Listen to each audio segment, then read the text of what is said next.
याद करते चलोगे ना तो मैं वादा करता हूं दोस्तों एसएसटी से रिलेटेड चाहे हिस्ट्री ज्योग्राफी पॉलिटी कोई भी सब्जेक्ट से अगर क्वेश्चंस आते हैं वो सारे क्वेश्चंस आपके यहां से कवर जरूर होंगे, ये श्योर और पक्का मान करके चलिएगा, ठीक है ना। नेक्स्ट क्वेश्चन आप लोगों से क्या कह रहा है जल्दी बताना सभी विद्यार्थी। बिल्कुल Sapna ji very good evening, Ruchi Kumari बिल्कुल very good evening, Nirmala Sharma, Maya Singh, Sapna ji, Sunita कुमारी, आपका भी सभी विद्यार्थी का बहुत बहुत हार्दिक रूप से स्वागत है। बहुत ध्यानपूर्वक एक एक क्वेश्चन को देखना क्योंकि मेरा उद्देश्य ये रहेगा कि मैं हर प्रश्न में इतनी जानकारी आपको दूं, अगर आप वही जानकारी नोट करते चलोगे ना तो ये तमाम परीक्षाओं में पूछे गए हैं। अब जैसे सुनो, लिखा है भारत में गांधी जी का दूसरा सत्याग्रह निम्नलिखित में से कौन सा था। अब ये क्वेश्चन पूछा गया इसमें, तो एक बात आप लोग पहला नंबर तो ये ध्यान रखना कि गांधी जी का जन्म, सो ध्यान से सुनना, गांधी जी का जन्म तो हुआ था 2 अक्टूबर 1869 में और कहां पर, पोरबंदर गुजरात में। पहला नंबर तो ये इनके लिए इंपॉर्टेंट हो जाता है, पोरबंदर गुजरात में इनका जन्म हुआ था। दूसरी बात सुनो, गांधी जी 1893 में दक्षिण अफ्रीका गए थे, कई बार ये क्वेश्चन पूछा गया था, दक्षिण अफ्रीका गए थे कब, 1893 में। तीसरी बात याद रखना कि दक्षिण अफ्रीका से 9 जनवरी 1915 में गांधी जी भारत वापस आए थे। भारत वापस आए थे कब, 9 जनवरी 1915 में गांधी जी वापस आए थे। और इसीलिए ना 9 जनवरी को क्या मनाया जाता है, 9 जनवरी के दिन इसी वजह से प्रवासी भारतीय दिवस मनाते हैं। 9 जनवरी को प्रवासी भारतीय दिवस मनाया जाता है क्योंकि 9 जनवरी 1915 में गांधी जी दक्षिण अफ्रीका से लौट करके आए थे। ये विषय आपको अच्छे तरीके से याद रखना है।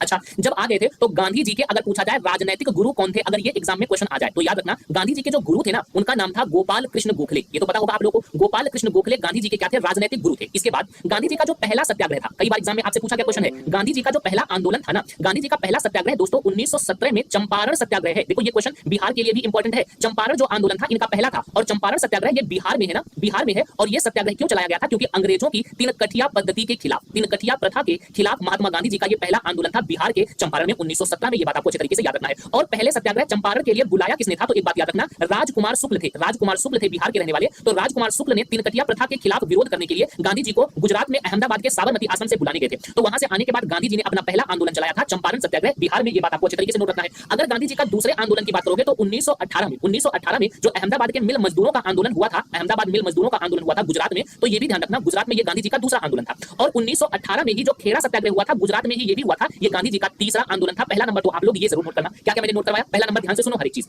गांधी जी का पहला आंदोलन 1917 में हुआ था चंपारण सत्याग्रह, तीन कठिया प्रथा के खिलाफ। राजकुमार शुक्ल के बुलाने पर महात्मा गांधी साबरमती के आश्रम से बिहार पहुंचे थे। इनका दूसरा आंदोलन था अहमदाबाद मिल मजदूर आंदोलन 1918 में। और तीसरा आंदोलन था खेड़ा सत्याग्रह। ये भी आप लोगों को अच्छे तरीके से याद रखना चाहिए। गांधी जी का जन्म 2 अक्टूबर 1869 में हो गया पोरबंदर गुजरात में। ये 1893 में दक्षिण अफ्रीका गए थे और 9 जनवरी 1915 में जब ये भारत वापस आए थे तभी से 9 जनवरी को प्रवासी भारतीय दिवस मनाते हैं। ये सारा बात गांधी जी के विषय में दोस्तों आप लोग जरूर नोट कर लेना। तो गांधी जी का जो दूसरा सत्याग्रह हो गया उसे हम अहमदाबाद मिल का हड़ताल कहते हैं। ये सारी बातें आप लोग जरूर नोट कर लेना। अच्छा, अगले क्वेश्चन का जवाब जरा आप लोग सोच विचार करके देना। और मैं फिर से बता दे रहा हूं, मेरा उद्देश्य यही रहेगा दोस्तों कि मैं एक प्रश्न में आपके इतने डाउट क्लियर करूंगा ना, अगर आप सही से शिद्दत से मेरी क्लास को नोट करोगे तो पूरी ईमानदारी के साथ यहां से आपको क्वेश्चंस आपके एग्जाम में जरूर मिलेंगे। अब देखना चौथा प्रश्न जरा ध्यान से सुनिएगा आप लोग। कह रहा है कि भारत का दक्षिणतम बिंदु कौन है। अब दक्षिणतम बिंदु पूछा है ना, सुनिएगा। भारत का सबसे नॉर्थ में यहां वाला जो स्थान है, इस स्थान को कहा जाता है इंदिरा कॉल। पहला नंबर तो ये नोट कर लो आप लोग। तो इंदिरा कॉल है कहां पर, इंदिरा कॉल पड़ जाएगा लद्दाख में, ठीक है ना। और ये भारत का सबसे उत्तरी बिंदु है। हमारे भारत का जो लास्ट गांव है, लास्ट स्थान है, उत्तरी बिंदु है, इसके बाद भारत की जमीन समाप्त हो जाएगी, इंदिरा कॉल, ठीक है।